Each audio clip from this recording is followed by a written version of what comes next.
जय माता दी दोस्तों। वर्ल्ड बेस्ट मैजिक में आपका हार्दिक स्वागत है। कैसे हैं आप सब? ये बताने के लिए कमेंट बॉक्स में जय माता दी जरूर लिखें। दोस्तों, नवरात्रि में महिलाएं 9 दिनों तक पूजा व व्रत करती हैं। अगर इन्हीं 9 दिनों में किसी महिला के पीरियड आ जाएं, यानी मासिक धर्म शुरू हो जाएं, तो क्या सच में उस महिला को व्रत रखना चाहिए या नहीं? उसे घट स्थापना करनी चाहिए या नहीं?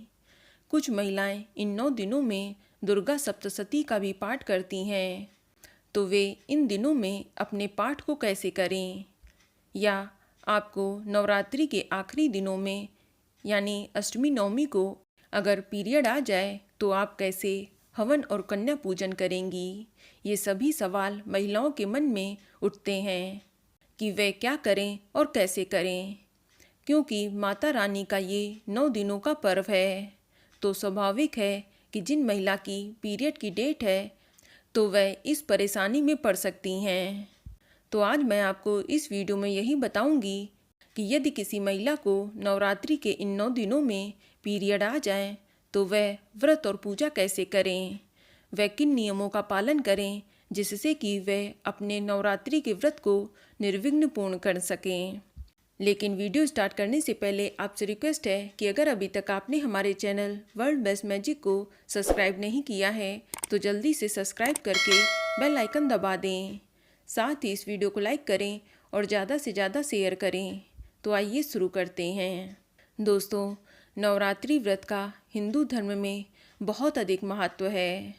नवरात्रि में माँ दुर्गा की पूजा करने से घर में सुख समृद्धि आती है।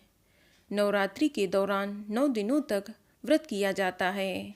माँ दुर्गा के 9 स्वरूपों की पूजा की जाती है। नवरात्र में माँ दुर्गा की प्रतिमा व कलश स्थापना भी की जाती है। लेकिन यदि इसी बीच महिला का मासिक धर्म आ जाए तो ऐसे में वे किस प्रकार अपना व्रत करें? आपको बता दें कि हिंदू शास्त्रों में मासिक धर्म को लेकर कई मान्यताएं हैं। इस दौरान महिलाओं को मंदिर में प्रवेश नहीं करना चाहिए या किसी मूर्ति या पूजा पाठ के सामान को स्पर्श कर सकती हैं, बल्कि इस दौरान महिलाओं का रसोई में प्रवेश भी वर्जित हो जाता है। ऐसे में नवरात्रि के बीच में यदि पीरियड आ जाता है तो कुछ भी समझ में नहीं आता है कि वे व्रत रखें या न रखें। और यदि वे व्रत रख भी लेती हैं तो उन्हें समझ नहीं आता है कि घट स्थापना कैसे करें, या माता रानी का पूजन कैसे करें, या दुर्गा सप्तशती का पाठ कैसे करें, या आखिर के दिनों में हवन या कन्या पूजन कैसे करें। तो आप घबराएं नहीं, आज मैं आपके हर सवाल का जवाब इस वीडियो में दूंगी। दोस्तों, अगर नवरात्रि शुरू होने से पहले किसी महिला को लगता है कि नवरात्रि के बीच में या नवरात्रि की शुरुआत में ही वह पीरियड में हो तो वह चाहे तो इस दौरान नवरात्रि का व्रत ना रखें। और अगर आपने पीरियड के दौरान व्रत रख भी लिया है तो ऐसे में ध्यान रखें कि खुद माता रानी का पूजन ना करें।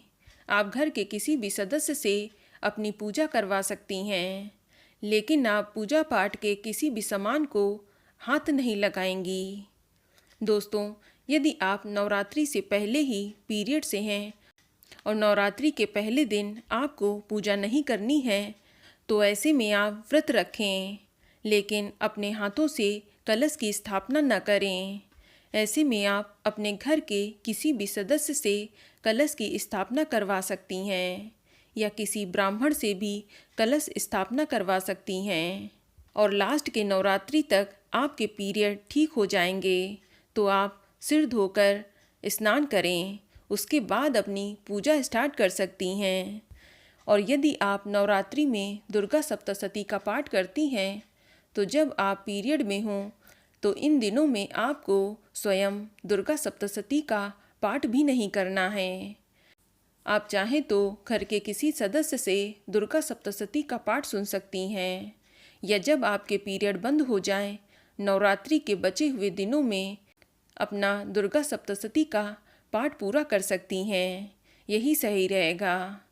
या आप नियमित पाठ करती आई हैं और आपको बीच में पीरियड आ जाएं, या आप नवरात्रि के शुरुआत में कुछ अध्याय दुर्गा सप्तशती के कर चुकी हैं और लास्ट में आपको पीरियड आ जाए तो ऐसे में आप मोबाइल से अपने बचे हुए दुर्गा सप्तशती के अध्याय सुन सकती हैं या मोबाइल से पाठ भी पढ़ सकती हैं। ऐसे में आपका पाठ खंडित नहीं होगा।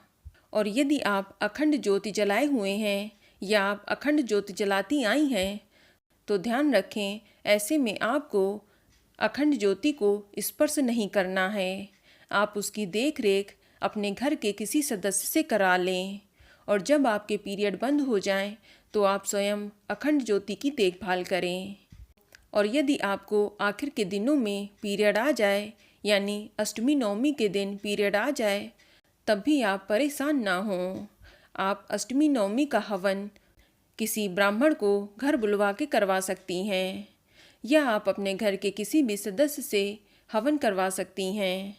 इसके अलावा बात रही कन्या पूजन की, तो आपको ध्यान रखना है कि यदि आप पीरियड से हैं तो ऐसे में आपको कन्या भोज भी नहीं बनाना है।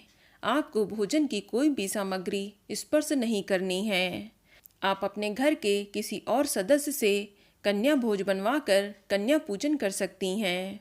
और यदि आपके घर में कोई भी नहीं है तो आप कुछ पैसे निकाल कर अलग रख दें और जब आप ठीक हो जाएं, आपके पीरियड बंद हो जाएं, तो स्नान आदि करके आप उन्हीं पैसों से कन्याओं को भोजन करा सकती हैं। इस तरह से भी आप कन्या पूजन कर सकती हैं। दोस्तों, नवरात्रि में जिन महिलाओं ने पीरियड के दौरान व्रत रखा है तो वह रोज अपने मन में माता रानी का ध्यान अवश्य करें। आप माता रानी की प्रतिमा से थोड़ा दूर आसन में बैठकर आप मानसिक जाप और माता का ध्यान कर सकती हैं। ऐसा करने से भी आपको व्रत का पूरा फल मिलता है। बस आपको ध्यान रखना है कि पीरियड वाली महिला को पूजा के किसी भी सामान को हाथ नहीं लगाना है और ना ही खुद माता का भोग लगाना है। और यदि आप नवरात्र के आखिरी दिनों में पीरियड से हों तो आपको हवन और कन्या पूजन भी अपने हाथ से नहीं करना है। आप अपने घर के किसी भी सदस्य से ये काम करवा सकती हैं। और जब आपके पीरियड ठीक हो जाएं तो सिर धोकर आप स्वयं माता रानी की पूजा कर सकती हैं। और ध्यान रखें कि व्रत के आखिर दिन आप माँ दुर्गा से क्षमा जरूर मांगें। माता आपकी पूजा और व्रत स्वीकार कर आपको व्रत का फल अवश्य देगी और आपकी जो भी मनोकामना है वह जरूर पूरी करेगी। तो दोस्तों, ये जानकारी आपको अच्छी लगी तो कमेंट में जय माता दी जरूर लिखें। और अगर आपका कोई सवाल हो तो उसे कमेंट बॉक्स में अवश्य पूछ लें। और इस वीडियो को लाइक करें, शेयर करें और साथ ही साथ चैनल को सब्सक्राइब करें। धन्यवाद।